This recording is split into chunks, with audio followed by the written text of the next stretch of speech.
అదే RTV app వార్తల్ని క్షణాల్లో చదివే అవకాశం ఉంటుంది. ఒక న్యూస్ పేపర్, ఒక టెలివిజన్ ఛానల్ మీ చేతుల్లో ఎప్పుడూ ఉంటాయి.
నేను ఇక్కడ ఈ పాఠశాలకి ప్రధానోపాధ్యాయులుగా పనిచేస్తున్నాను. 2022 నుంచి నేను ఇక్కడ ఈ పాఠశాలకి ప్రధానోపాధ్యాయులుగా పనిచేస్తున్నాను. ఈరోజు మా పాఠశాలని మన స్థానిక ఎమ్మెల్యే, మాజీ ఉప ముఖ్యమంత్రి వర్యులు కడియం శ్రీహరి గారు సందర్శించారు. మొత్తం క్షుణ్ణంగా అన్ని పరిసరాలను పరిశీలించడం కాకుండా వంటగది, స్టోర్ రూమ్ అన్నీ చూశారు. చుట్టూ పరిసరాలను చూసి ఇక్కడ కొంచెం ఈ గ్రౌండ్ లెవెలింగ్ బాగాలేదని చెప్పి ఇంజనీరింగ్ వాళ్ళకి వెంటనే సూచనలు ఇవ్వడం జరిగింది. ఇక్కడ ఉన్నటువంటి బుషెస్ కానీ గడ్డి కానీ తీసేసి సాధ్యమైనంత వరకు గ్రౌండ్ లెవెలింగ్ చేయమని చెప్పి ఆదేశాలు ఇవ్వడం జరిగింది. దాంతోపాటు 10వ తరగతి పిల్లలతో ఇంటరాక్ట్ అయ్యారు. పిల్లలను యోగక్షేమాలు అడిగి తెలుసుకోవడమే కాకుండా వాళ్ళ గోల్స్, వాళ్ళని ఇన్స్పైర్ అయ్యే విధంగా ప్రోత్సహిస్తూ మాట్లాడారు.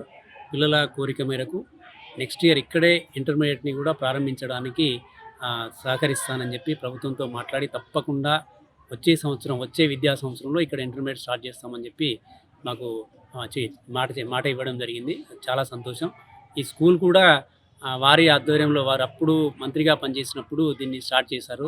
2000 సంవత్సరంలో అనుకుంటా. అప్పుడు ఉమ్మడి రాష్ట్రంలో ఉన్నప్పుడే ఈ స్కూల్ కూడా శాంక్షన్ చేయించారు. అది వారి ద్వారానే అయింది. మళ్ళీ ఇంటర్మీడియట్ కూడా సార్ ద్వారా ప్రారంభం కావడం అనేది చాలా సంతోషం. దీనివల్ల ఏంటంటే 10th క్లాస్ పాస్ అయినటువంటి పిల్లలు వేరు కాలేజీలకు వెళ్ళడం జరుగుతుంది. ఒక్కొక్కసారి ఏమవుతుందంటే తల్లిదండ్రులు బయట ఉండేటువంటి పరిస్థితులకు భయపడి ఒక అభద్రతా భావంతో వాళ్ళకి పెళ్ళిళ్ళు చేయడం, లేదంటే చదువు మానిపించడం చేస్తూ ఉంటారు. ఇప్పుడు ఇక్కడే ఇంటర్మీడియట్ ప్రారంభించడం వల్ల ఇక్కడే వాళ్ళు తప్పనిసరి చదువుకోవాల్సినటువంటి అవసరం చదివేస్తారు. ఇంకా ఎలాంటి భయం లేకుండా నిర్భయంగా చదివేస్తారు. దీనికి దగ్గరలోనే హనంకొండలో ఇంటర్మీడియట్ అయిపోయిన తర్వాత జేఈఈ, నీట్ కోచింగ్ సెంటర్లు కూడా ఉన్నాయి. కాబట్టి వాళ్ళు చదువు ఎక్కడా కూడా ఆపకుండా కొనసాగించేటువంటి అవకాశం ఉంది.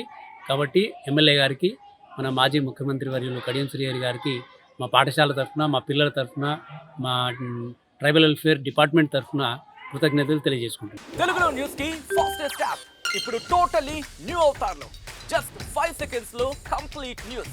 సోషల్ మీడియాలో ట్రెండ్స్ కి one stop solution. Live TV app voice search option తో ఇప్పుడే డౌన్లోడ్ చేయండి లేదా అప్డేట్ అయిపోండి. యాప్ లింక్ డిస్క్రిప్షన్ లో ఉంది.